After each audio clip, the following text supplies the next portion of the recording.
start with an incident from Ramana Maharshi's life.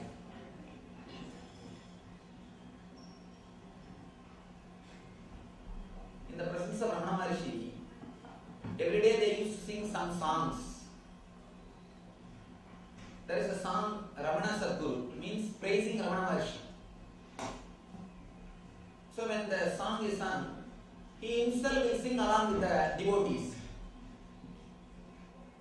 Not only will be listening, sitting and enjoying, he will be singing with the devotees. Somebody asks him, what is this? You are an enlightened person, you yourself sing your own name. You also sing Ramana Sadguru, Ramana Sadguru. What do you mean by this? Bhagavan says, fool, why are you reducing Ramana to just the 6 feet body? Why are you reducing Ramana to the 6 feet body? Deep thing, very subtle thing, difficult to understand. He says, as you are all seeing this body from away, same way I am also seeing this body. For you, the Ramana is somebody. For me also, the Ramana is somebody. I am not associating myself with this name and form. That is the reason. Just like you all can enjoy this name, I can also enjoy. Because I have not associated myself with this form. I tell you, an egoistic person, at least in public, will never show that he enjoys. Because if he shows, people will say that he is egoistic. Egoistic man will make others praise him, will never be open. Here, Ramana Maharshi is totally open and he is straight. He says, nah, just like you enjoy, I also enjoy this name, enjoy this form, because I don't feel this is me. I don't feel associated with it. It is just getting repeated. One more incident. One of his disciples writes Ramana Puranam, means the Stotra of Ramana Maharshi.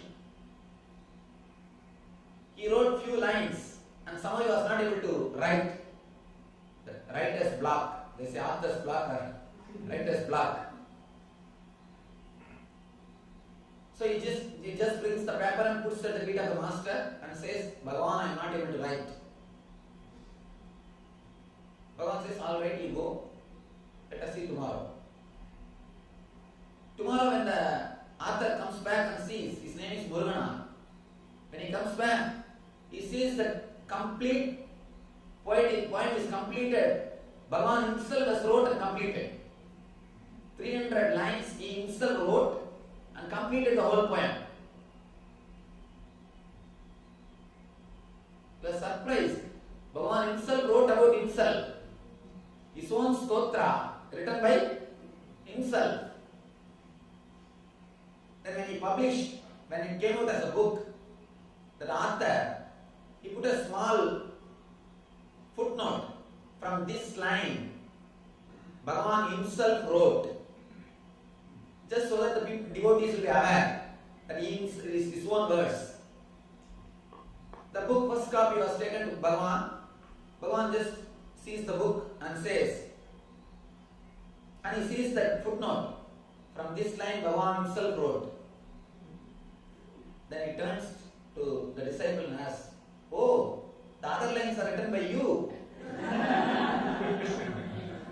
He asks, oh, the other lines are all written by you. Only a man who has disappeared into the divine consciousness can write these poems.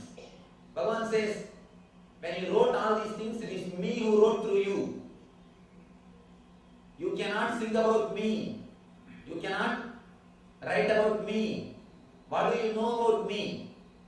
Unless I express myself through you, you cannot know anything about me. In Bhagavata, Krishna himself sings. Just like here how he says, I am Bhutanam Ishwarobi. I am the Lord. Here he says beautifully. This word is such a beautiful word. Bhutanam Ishwaropi. I am the Lord of all living beings. Yes, mere boy from Vrindavan and a small young cowherd boy from Vrindavan. You see, you should not look at Krishna from this time. You should understand the whole scene when it was done, when it is repeated. See, now, because of time, we accepted Krishna as God. But this is said when he was alive. When he is alive, people did not accept him as a God. Hardly few people realized that he is God. When Rama was walking on the planet Earth, only Sapta Rishis know he is the incarnation. Nobody else knows.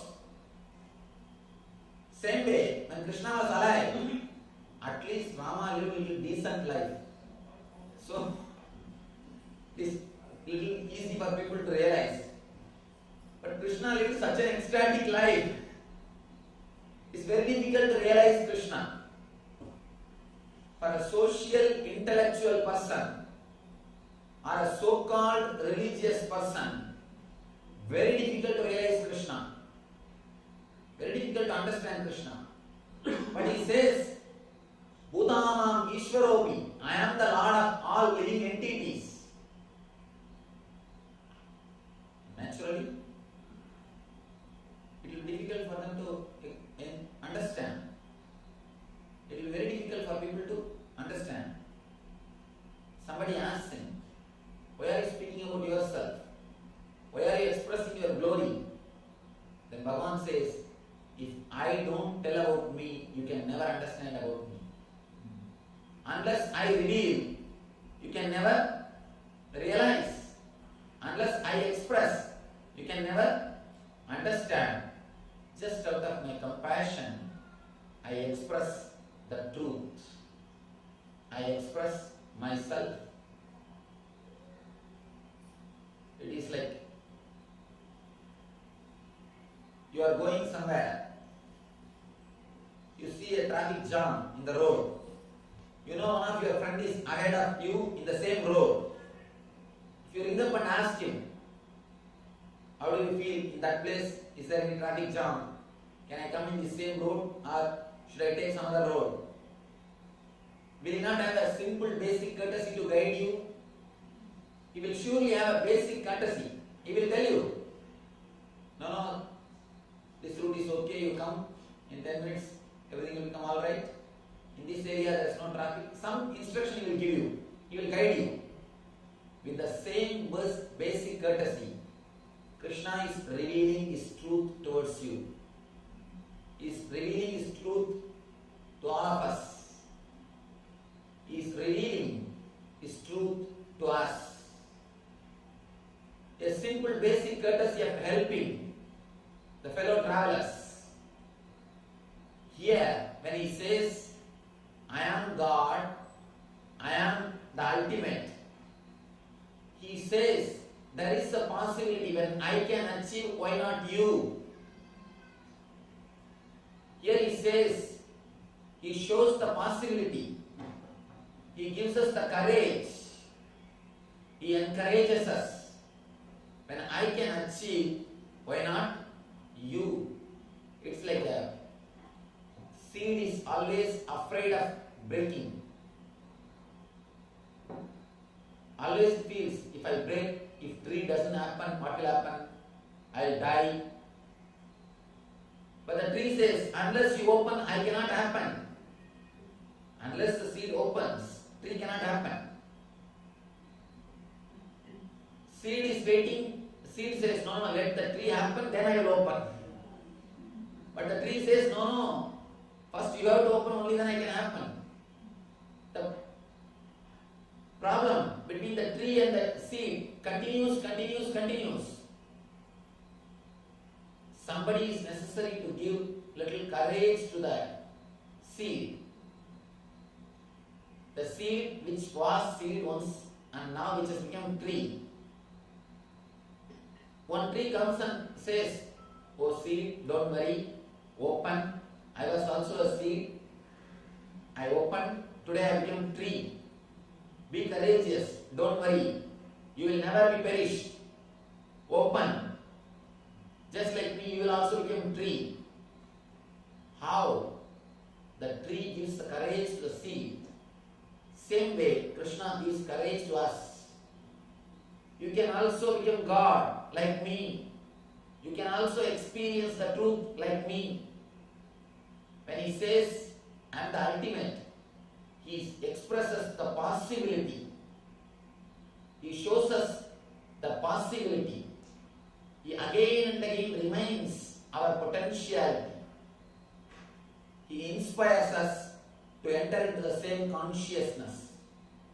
He inspires us to experience the same bliss.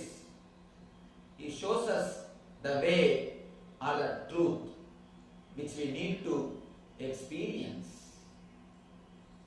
When Krishna reveals his truth, be very clear, he is not egoistic.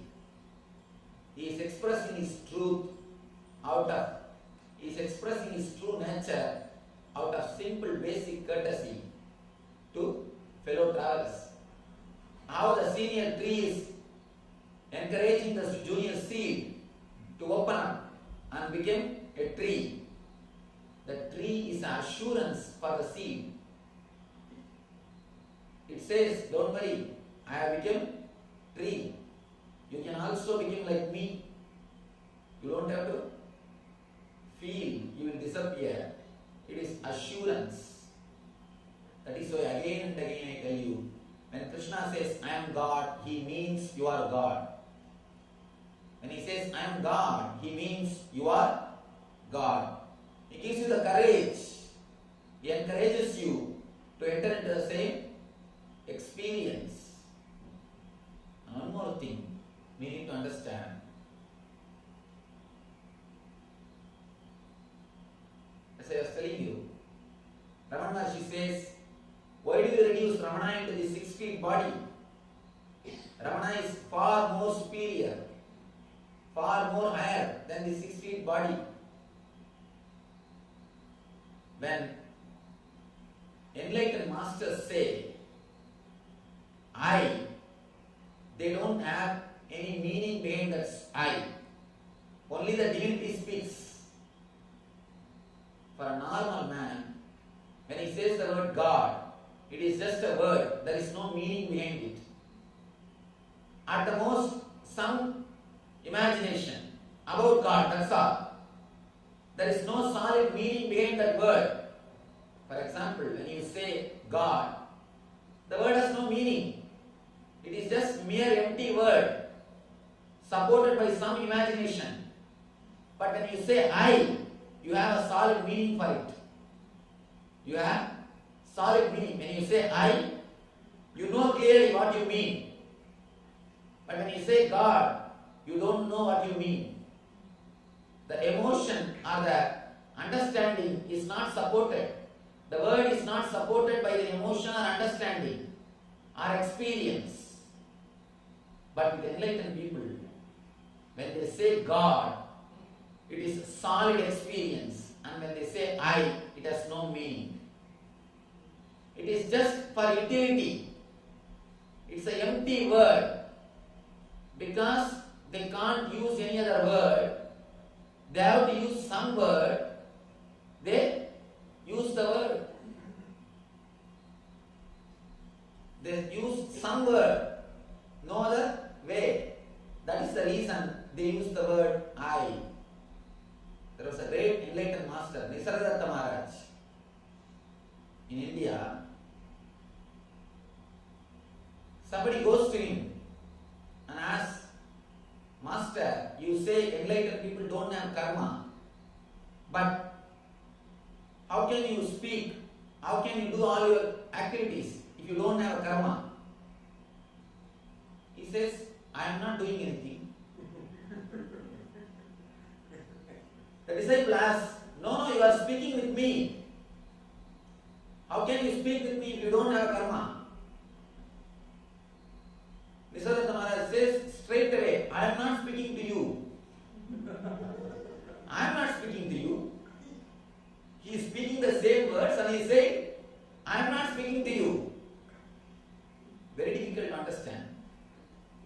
Then Maharaj says, because you wanted me to speak, the speaking is happening through this body. There is nobody inside. Just hollow bamboo. Hollow bamboo. When the breeze enters the hollow bamboo, it comes out as a music. There is nobody inside. Just empty hollow bamboo. That is why whatever goes in comes out as a music. Comes out as a music. When you become hollow bamboo, whatever words comes out of your mouth, it becomes mantra. Your form becomes yantra. Your whole life becomes tantra. Your words are shastra. Your form is the center for stotra. And your life is sutra. Your very life is sutra. Here, when Krishna says I, there is nobody inside. Then how do you say I don't speak, I am not speaking to you? What do you mean by the word I? Maharaj says, because there is no other word, I have to use the word I. But this I doesn't have any meaning, as your I has got meaning. Your I is supported with your experience.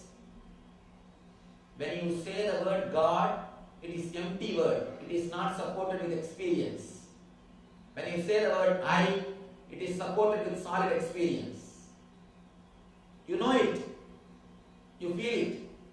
If somebody says, are you mad? You shout at them and prove it. Then somebody says, are you dark? You just bark at them and prove it. You know, the I in you is solid.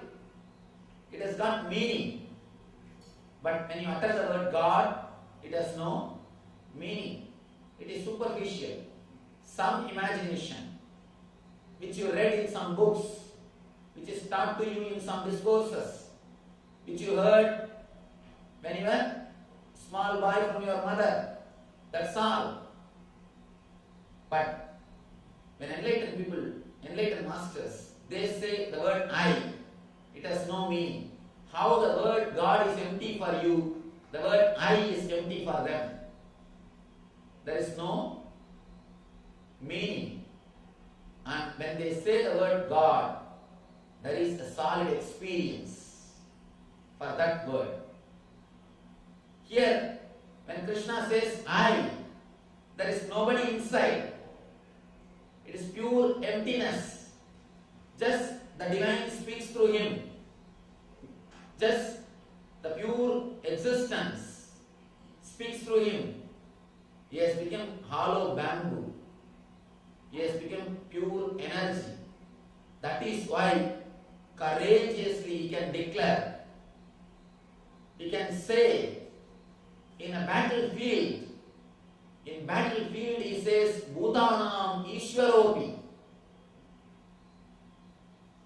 Sitting in a home, comfortably, where you have all security, safety, all insurances, all protection, sitting in that type of place and declaring, I am God, is very easy. Because there is nothing much risky. There is no risk. You don't need to take any big risk. You don't need to prove. Just make the statement. What is there? After all, free. Tell whatever you want. But he is making the same statement in a place where he is need to prove. He is making this statement in battlefield, where all risk things are there, all risky things are there, where his life itself is at risk. One arrow is enough to finish his body. He will be dead. But he is making this statement in that space. In battlefield, he is declaring, I am God. Then what courage and energy will be there behind these words? It can come only from a solid experience. a deep conscious experience. As I was telling you yesterday, only an enlightened man can laugh in front of naked sword. Alexander is standing with a naked sword, and this master is laughing. He is not bothered. Just imagine, on the street, somebody is holding his gun towards you and asking for your wallet. Will you be able to laugh? Impossible. But here, this person is able to laugh in front of Alexander's sword. The courage which comes out of Satya, the courage which comes out of experience. Vivekananda says, one important thing which Vedanta can give you is courage to live, courage to face the life and death, courage to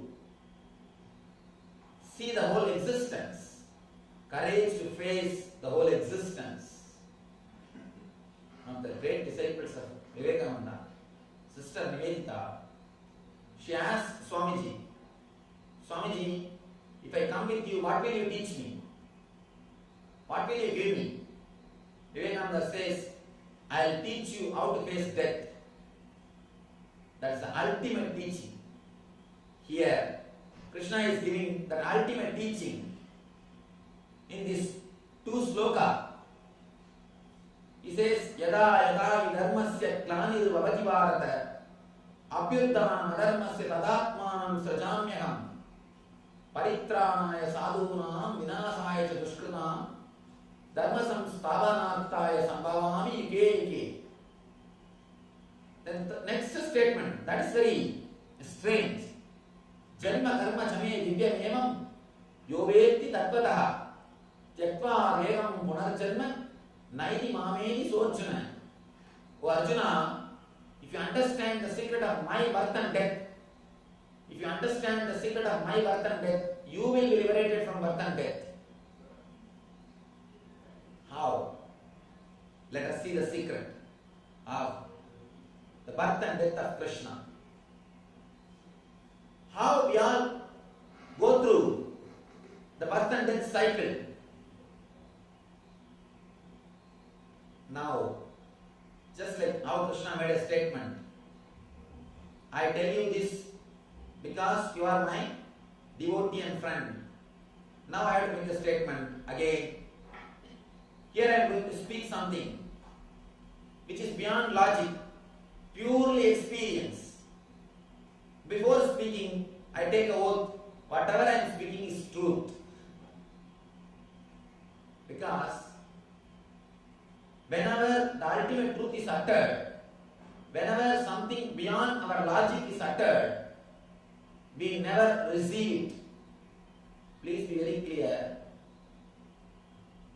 Silent listener is a person who is thinking about something else. Silent listener is a person who is thinking about something else. Whenever something is told which goes beyond our logic, we never receive it. If we are courageous enough, we fight, we question, we argue. If we don't have that much of courage, we don't allow that word to enter into us. To tell you honestly, we never believe anybody. We never believe anybody. Please be very clear. We never believe anybody. It is always just argument. It is always an argument. Sometimes open. Otherwise, the other times in the mind. If you can't express it openly, you continuously repeat the same words in the mind. That is why, before entering into these truths, I tell you, what I am speaking is truth. If you can receive it, there is a possibility of transformation. Because here I am speaking the truth which is realized only by experience, which cannot be logically proved. There is a beautiful website called NDE, Near Death Experience. NDE.com. If you find time, try to read that website. A doctor has done research spending 30 years just on this NDE, Near Death Experience. Just on this near death experience, he has done a research for 30 years. Let me first describe what is near death experience. People who are declared clinically dead. After 4 or 5 hours, sometimes people come back, especially his mother-in-laws. They don't leave. They are not leaving. And after 4 or 5 hours also they come back. And only the people who came back after 4 or 5 hours, he went round all over the world meeting only this type of people who are declared medically dead by the group of doctors. Clinically dead. Doctors declare, no, he is dead. Over. He has met 10,000 people. He has collected the recorded reminiscence, experiences of 10,000 people. If you find time, try to see the website. And he has collected so many different kind of experiences. Experiences from Buddhists, experiences from Christians, experiences from Hindus, experiences from Muslims, from so many people he has collected experience. And he has categorized and explained everything. In the end, he makes an important statement. After doing research for so many years, so many religions describe the death in so many ways. Some say you will reach the place, there is a place called heaven. Saint Peter will be standing in the pearly gates. And if you have done only punya, you will take sin. If you have done only merits, you will be taken in. If you have done sins, committed sins, you will be sent to eternal hell. Each one has got their own faith. Some say there is no hell or heaven, you will directly go to Vaikuntha. Some say there will be a special Pushpaka Vimanam, a special aircraft sent from Kailash. All the Amba Menaka will be the air hostess. They will be serving you and you will be directly taken to Shiva's place. There are so many different versions. What happens after death? Or what happens at the time of death? So many versions. And Kathopanishad says you will enter through a tunnel and then see that Angushta Matra Purusha Pirano means the light which is thumb size, which is your soul. You will see that light and that light leaves the body. There are so many explanations, so many different kind of versions, how the death happens and how you enter into the other body. This doctor, after doing such a big research for 30 years, he says, I have studied so many near-death experiences. Now I can tell one thing. Only when people live, they are Christians, Hindus, Muslims, Buddhists, Jains, different. They belong to different religion. When they die, all of them undergo the same experience which is described in Kathopanishad. He says very clearly, all of them undergo the same experience which is described in Kathopanishad. Here, Krishna explains that beautifully. Much more deeper way explains. When we come to that chapter, Purushottama Yoga, we will see that subject, we will study. Now I just want to give you the introduction. I just want you to know the science in which we are entering. He says, people belong to different religion only when they are alive. When they are dead, they follow only one path. which is described in the Kathopanishad. Exactly what happens at the time of leaving the body. When you leave the body, the moment the physical body dies, physical body relaxes, the moment physical body says, I cannot hold the soul anymore, I am tired. The moment your soul leaves the body, you decide based on your life, how you live these 70, 80 years, what you think as the highest pleasure in your life. If you think eating is the highest pleasure in your life, naturally you will spend whole life in eating. Then at the time of after leaving the body, eating is the only highest pleasure. Then I should take the body which will help me to continuously eat. What is the best body? You see through all the choices. Then you decide, pig is the best body. Let me take that janma.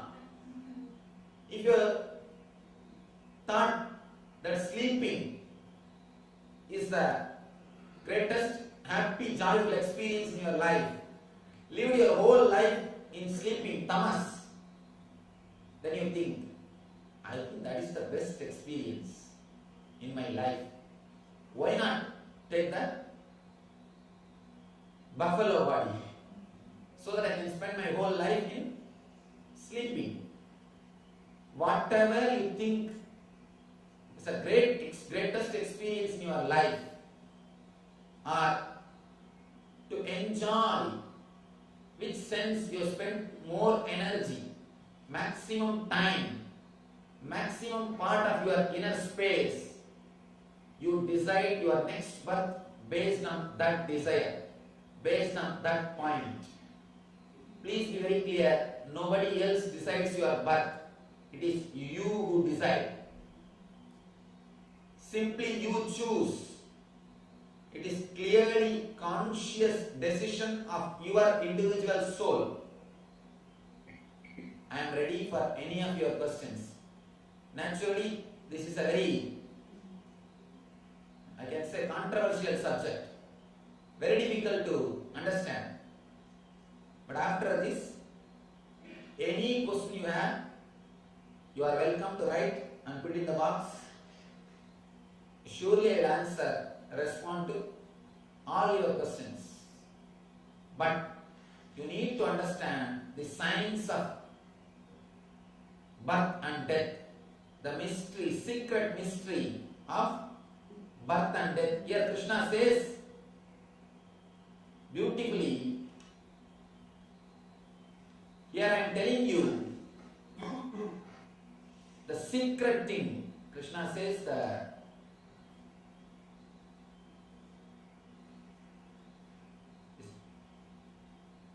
Ragasyam Hedaduttam.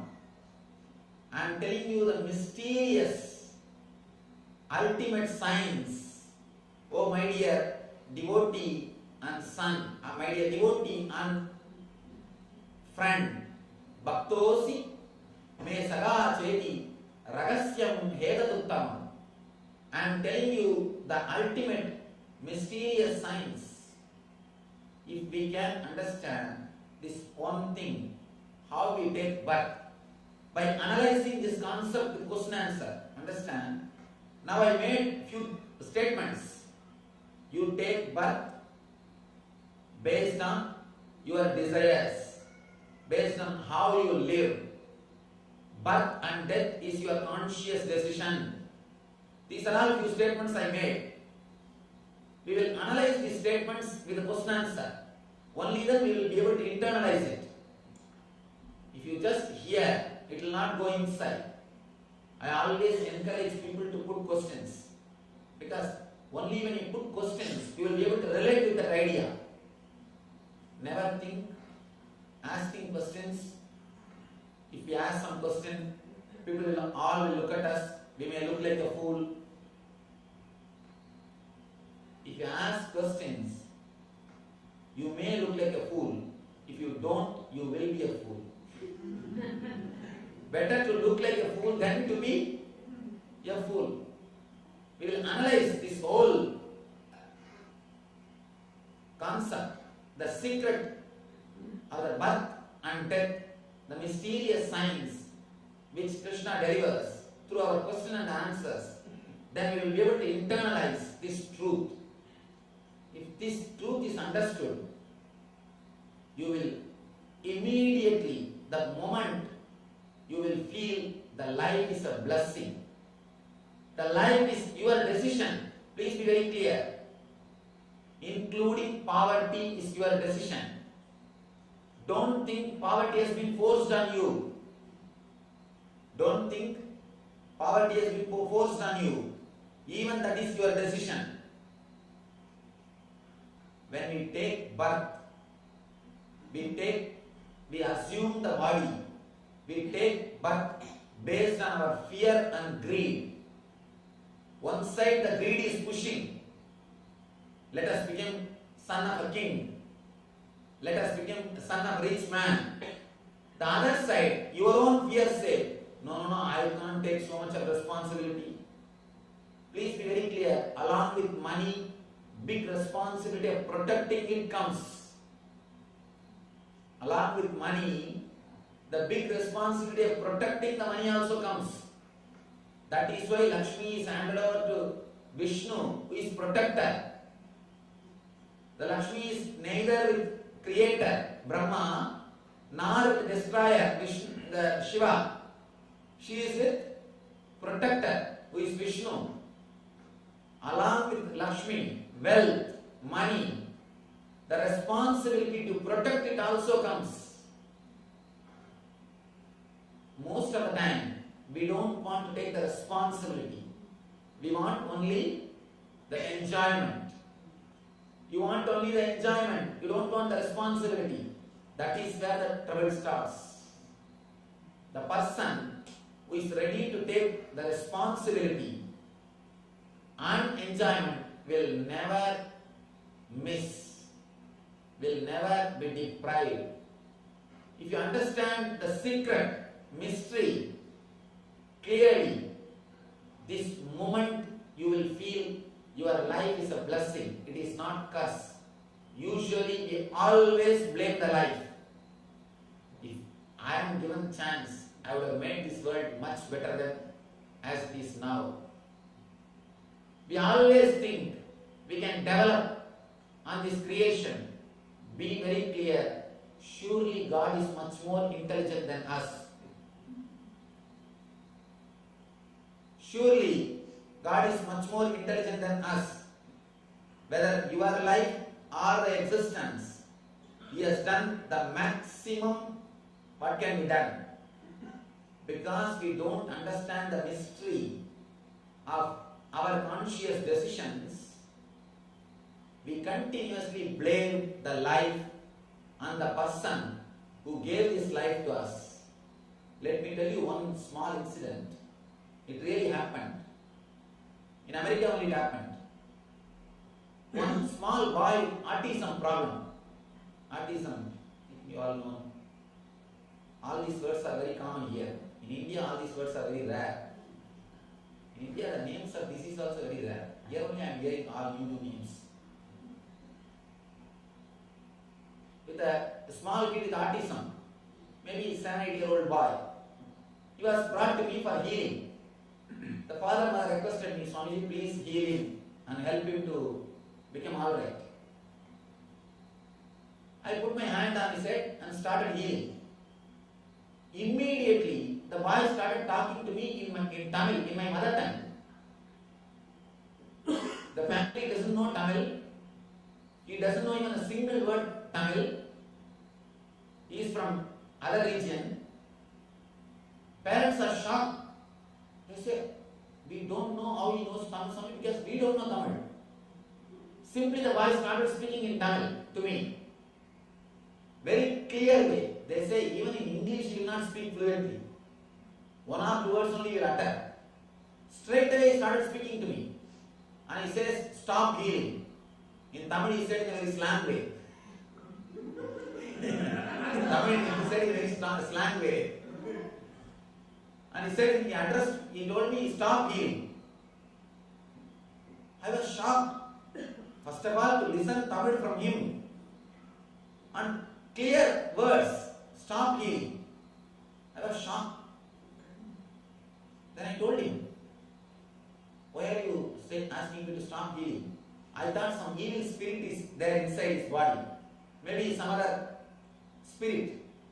So I started asking him, who are you? Why are you asking me to stop? Then he says, I took this decision consciously. I don't want to take the responsibility of going to the regular life. School, making money, and living all this life. I don't want to take the responsibility. That is why I took this disease. I took this decision of autism consciously. Whole thing is spoke to me in Tamil, in my mother tongue. And I don't know how you will be able to believe, because it is related to the person. I am not able to give his name and reference. But I tell you, honestly, it is truth. It is truth. Straight away he started addressing. He says, I don't want to take the responsibility of life. I am not interested in doing all these things, regular things, of going to school, going to the life. That is why I took this type of body. I wanted somebody to take care of me. I want to just enjoy. Then I asked him, all right, that's okay, beautiful, but why did you take birth for such a nice people? And the parents are so devoted to me. They are very nice people. They are great devotees. I told him, they are such a nice people. Why did you take birth to them? Why did you come down as a son for them? Then he says, I took birth in their family because they are nice people. They will take care of me. They will not abandon me. Somebody else means they would have abandoned me. They wouldn't have taken care of me. That is the reason I took birth in their family. Whole thing is spoke to me in Tamil. I was just shocked. And in the end, by force he removed my hand from his head. Then I said, all right, I cannot interfere in the decision of any individual. I cannot interfere in anybody's life. The greatness of God is He gives you the freedom to be in bondage. Even if it is freedom, He doesn't force us on, He never forces it on you. He gives you the freedom to be in bondage. Because it is your choice. And in the end, I am not able to heal him. And I did not heal him. The whole thing, your whole birth is based on your fear and greed. But enlightened master's birth is based on love and compassion. The whole secret is this. Ordinary man takes birth based on the fear and greed. That is why his whole life is driven by fear and greed. His whole life runs based on fear and greed. Enlightened masters, they assume the body out of love and compassion. That is why Krishna beautifully says, Atma Maya, because of my own energy, my own Shakti, my own Maya, I take but Sambhavyam Atma Maya, Prakritim Swamadishtaya Sambhavyam Atma Maya. With my own energy, just out of my love and compassion, I land on this planet Earth. Next question comes, how can we be liberated by knowing this truth? What way it is going to help us directly in our life? Please be very clear. When I say the word birth and death, I don't mean just dying in the end of your life. I mean every night sleep is your birth and death. Every night when you go to sleep, you die. When you come back, morning, you take birth. Every day you assume the body. Every day you leave the body. When you go to the Karana Sarira, when you go to the sleep, when you fall asleep, every day you die. When you come back, every day you come back to life. Now, as on now, every day morning, how we come back to life? How we take this body? Just look deeply. What happens at the time you get up from the bed? First thing, usually, first thing, the moment you get the awareness, either a thought based on greed or fear will hit you. Thought based on greed, maybe you wanted to meet somebody, you got something to do, or thought based on fear, you have to go to office, you have to do this work. Some thought based on fear or greed will hit you. Immediately you will jump out of your bed. Am I right? If you analyze, you are waking up, you are assuming this body, that moment is taking birth. Please be very clear. That moment you take body. These are the basic, very subtle, mysterious secrets of altering the whole consciousness. Early morning, with which thought you enter into the body? Which thought makes you assume the body? Is going to play a major role in your consciousness. The first thought is going to play a major role in your consciousness. As on now, usually how we get up? Either a thought based on fear or greed. That only hits you. Immediately you jump out of the bed. Either you wanted to do something or you are afraid that you have to go to your regular routine. You assume the body because of fear or greed. But an enlightened man, enlightened master, assumes the body out of love and compassion. He comes out just to pour his compassion out, just to share himself with the whole world. When I say the birth and death, I am not only mentioning about the death which happens in the end, I mean every day. If you understand this one and alter your thoughts at the time of waking up, you will alter the whole consciousness, quality of your consciousness can be changed. Just like how camera works. The first moment, whatever scene is there in front of the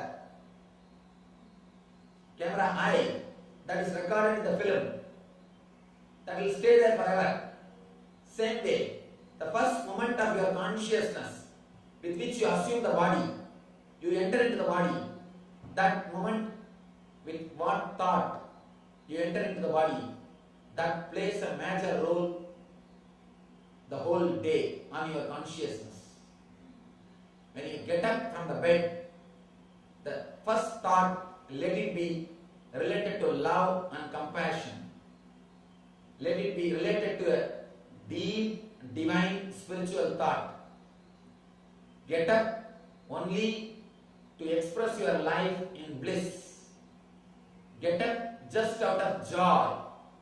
The moment you come to consciousness, the moment you become aware of yourself, tell the existence, oh Lord, so beautiful, you have given me one more day. I have come back to life once more, just to see your existence. I am blessed, you have given me one more day extension. Please be very clear, you have no right to have extension. Don't think life is your birthright. I have seen many people taking things for granted. Before they get the job, if I get just $10,000 per month salary, it will be really great. I feel blessed. The moment you get the job, in 1 month, you think it's your birthright. You think it's your birthright, and you start thinking about the $100,000 salary. Birth itself is not your right. How can you say something is your birthright? The word birthright is completely wrong. Birth itself is not your right. You have no right. It's pure gift. You can't extend even a single breath. You can't do even one single movement, inhaling or exhaling, unless the divine allows you. Unless the Parashakti gives the extension. So every day is a blessing. Every day is an extension.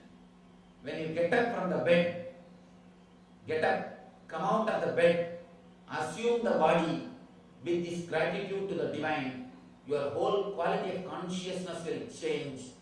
You will become an incarnation.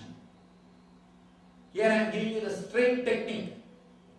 How to become Krishna. How to enter into Krishna consciousness. How to become an incarnation. The man who assumes the body out of love and compassion is incarnation. If you assume the body out of greed or fear, you are man. If you assume the body out of love and compassion, you are incarnation. You are divine. Early morning, first thought, let it be from gratitude. Let it be from love. Let it be from compassion. Your whole life will become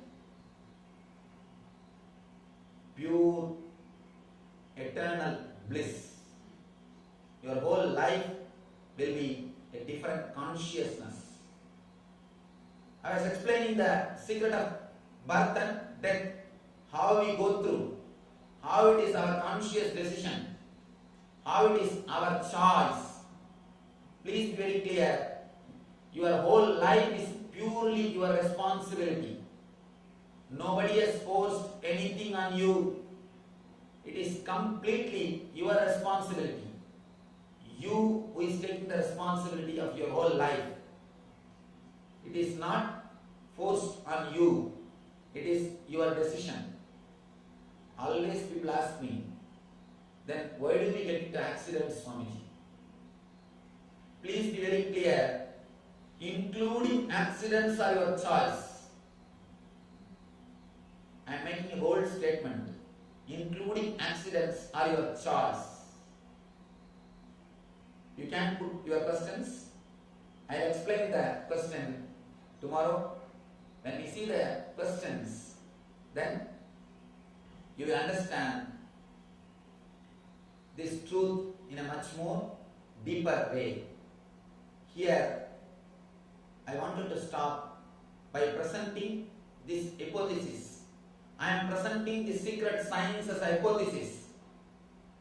Now, you are welcome to analyze this with your questions. We will look into this secret science. Ragasya Hemant Eduttamam. Krishna says beautifully in the 4th chapter, 3rd sloka, Ragasyam Hedaduttamam. This mysterious inner science, the mysterious great science.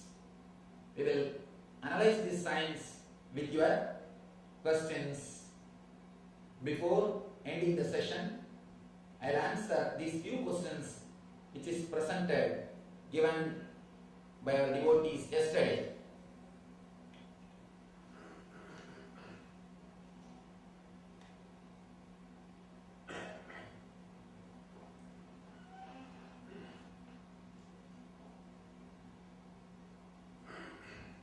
Dear Swamiji, how to find out whether somebody is enlightened or not?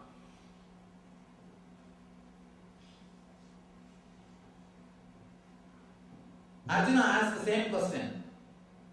I think the second chapter, Krishna answers this same question.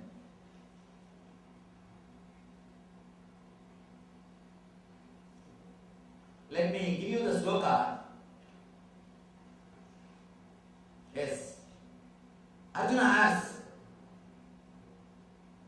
Sthita prajnasya ka bhasha samadhistasya kesava Sthitati kim prabhashete kimasita prajeta kim Sthita prajnasya ka bhasha samadhistasya kesava. Arjuna says, O Krishna, what are the symptoms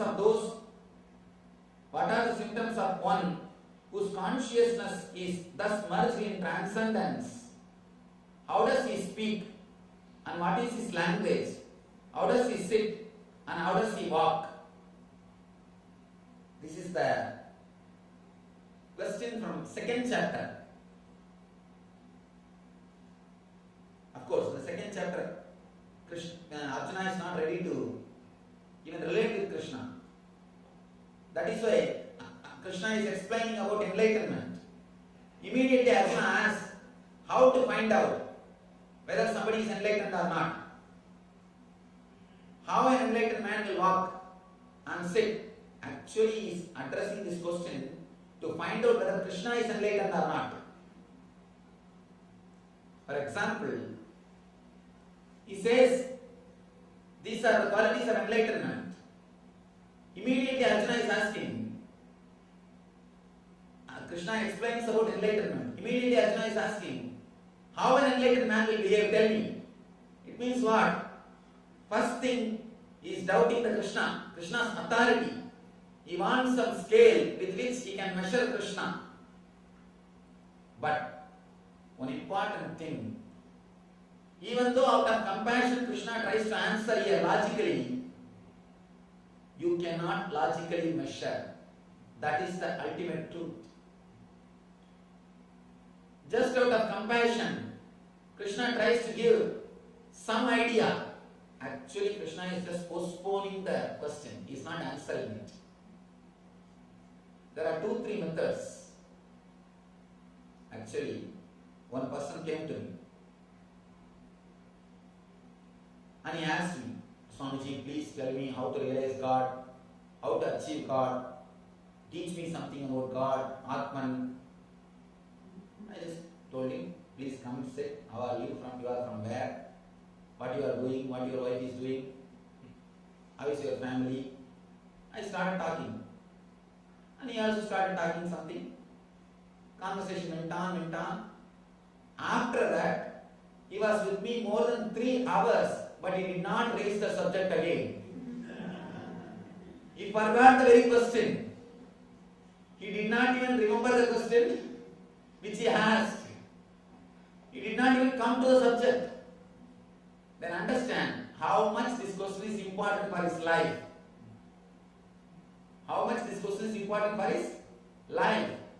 He is asking just because he has to ask something. You are seeing a Swamiji. You have to show that you have some spiritual interest. Somewhere you have to relate with him.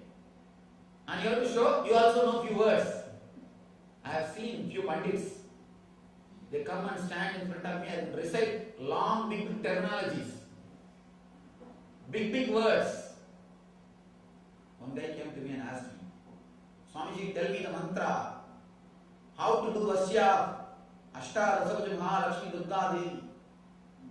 He's asking that 1800 Kali. Give me the mantra to do Vasya. After 1800 Kali, she should listen what I say. Give me the mantra. I told him, first learn some mantra to make your wife listen to your words. First learn how to handle 200 women. Then you can go about learning how to work with 1800 women. You don't know the basic science of life. How to live with your wife. You wanted to learn big words. And we always waste our life with big words, with big terminologies. And this guy, he forgot the question. He forgot the question. Afterward, he spent with me 2-3 hours. He is not even remembered the question. The question asked just because he should speak something. It is not his quest. Questions are answered in one way. Quest is addressed in the other way. Please be very clear. Questions are answered in one way. Quest is addressed in the other way. One person came to me, young man, and he asked me, Swamiji, have you seen God? It seems he has read a lot of Ramakrishna Vivekananda literature. And I could see that he was wearing the Vivekananda's doll in his neck, around his neck. Have you seen God? I asked him. Have you read Ramakrishna Vivekananda's life? He said, yes. I am asking you, how the Vivekananda asked Ramakrishna. Same way I am asking you, have you seen God? I just cut out his shirt so that he should not run away. Then I told him, Ramakrishna said he has seen. And simply Vivekananda followed Ramakrishna. His whole life he was with Ramakrishna. Now I tell you, not only I have seen, I will show you, come. The fellow ran away. He just disappeared. He escaped and ran away. Then I told him, don't ask the question if you can't take the responsibility. Just because you read Ramakrishna Vivekananda's life, Vivekananda asked Ramakrishna true, but he had the courage, guts to follow Ramakrishna. When Ramakrishna said yes, he followed. I told him, not only I say I have seen, I will show you, come. Fellow just escape. We always waste our life with empty words. Question will be addressed in a different way. Quest is addressed in a different way. Here, it is a question. Arjuna is asking a question. It is not quest. He is asking, Sthita prajnasya kabasha samadhistasya kesava Sthidati kim prabhasheda kima sida prajeda kim. How to find out something is a question or quest, you know. If it is a quest, you will have only one word. You will put one question and you will stop, you will wait for answer. If it is just an intellectual question, you will continuously arrange 10 words. Here he is asking 10 questions. How does he speak? What is his language? How does he sit? And how does he walk? Means he is not even interested in answer.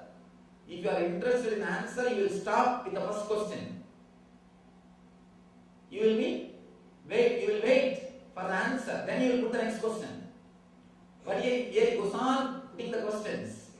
Means pure intellectual.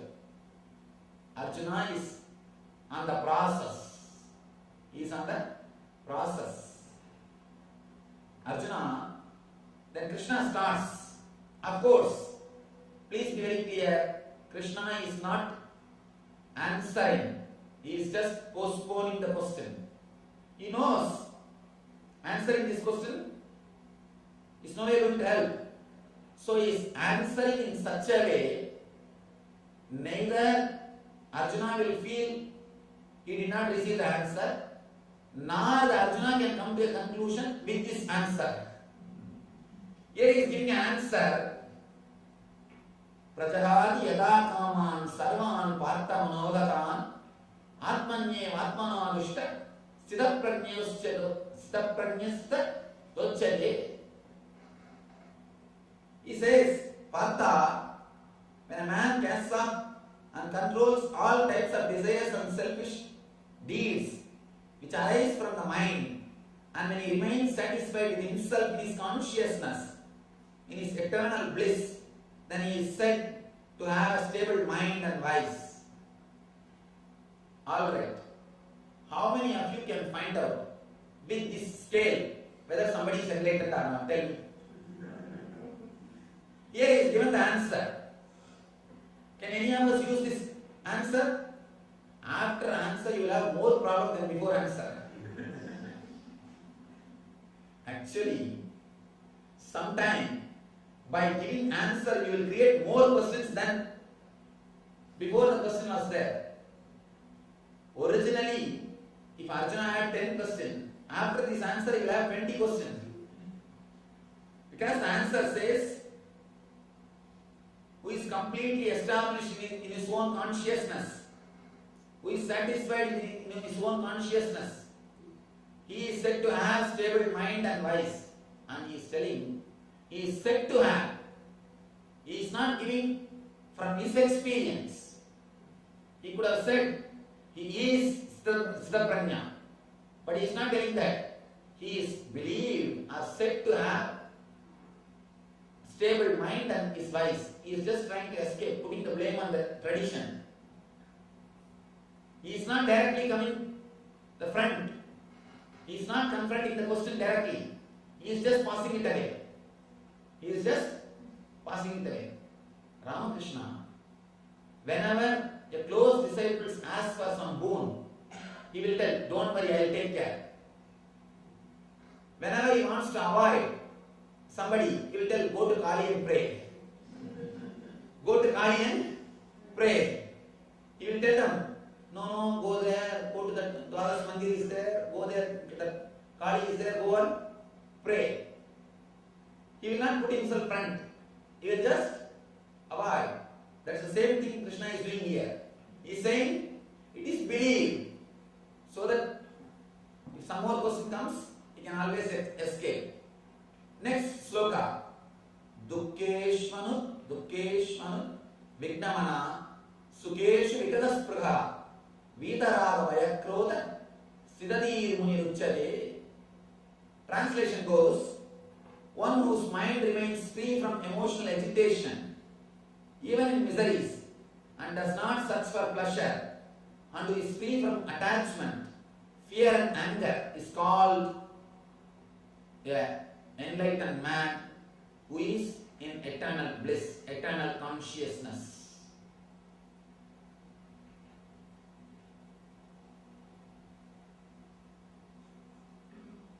If your inner space is not filled with too much of emotional attachment, it can freely flow in the life. It can freely flow in the life. Many people ask me, Swamiji, continuously, how are you able to quote from so many scriptures? From where you are able to get so much of information? How are you able to speak so many things?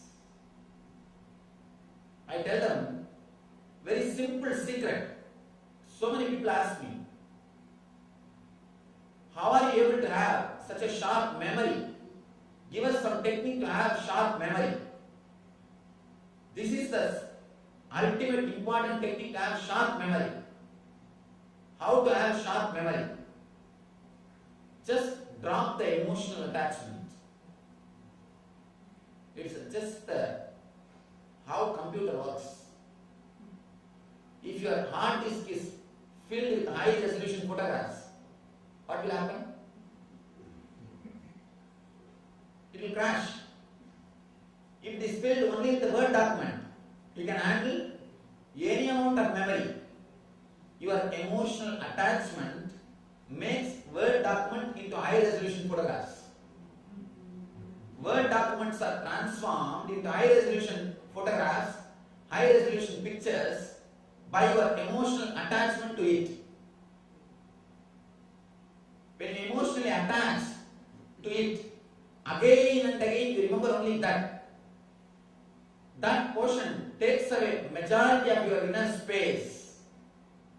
Your whole inner space is swallowed, taken away by that one particular picture. If at all you can do surgery in your inner space, most of your inner space will be filled just with 4 or 5 photographs. Your wife or family or your spouse, your immediate family. Only those 4 or 5 pictures will be there, high resolution. 90% of your hard disk is filled just with that 4 or 5 high resolution pictures. That is why you don't have memory space left for any other work. Your whole memory space is already occupied. No memory space is left. But if at all you can bring down, if at all you can reduce the emotional attachment for these few high resolution pictures, you will be able to handle more Word documents. More Word documents. That is the secret here Krishna is giving. Whose inner space is completely free, whose hard disk is completely clean, who can process any information at any time, whose inner space is open, free and sharp.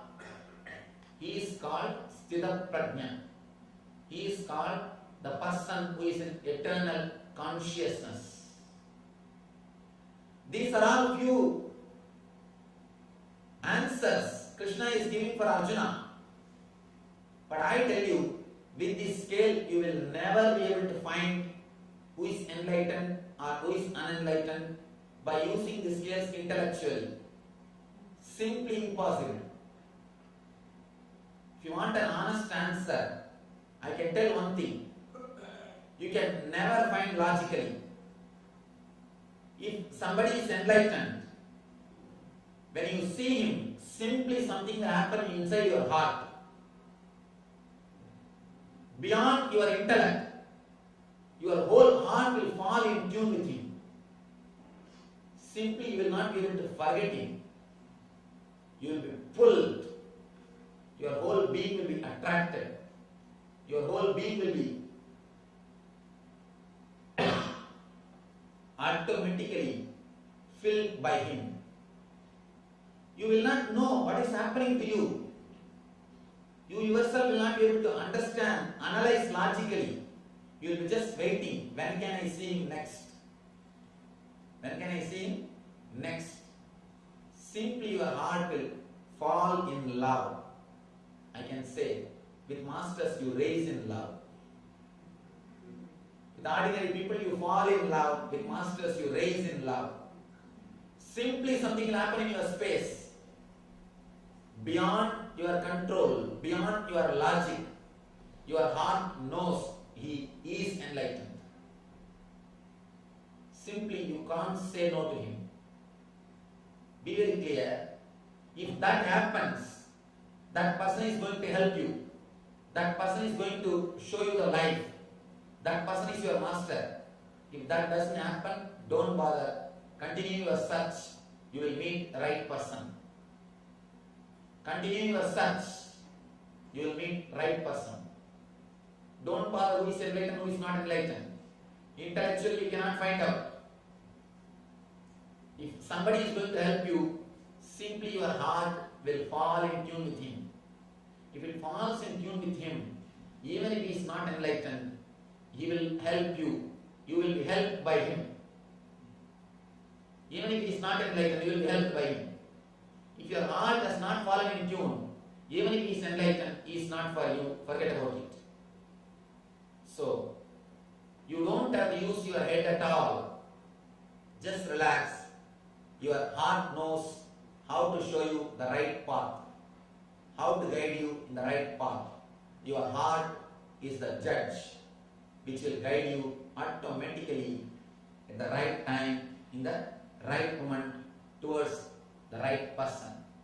So, let the divine Parabrahma Krishna guide us all to the right energy, to the right attitude and the right experience. Let him shower the eternal bliss. Let him make us experience and radiate the eternal bliss. Nityananda.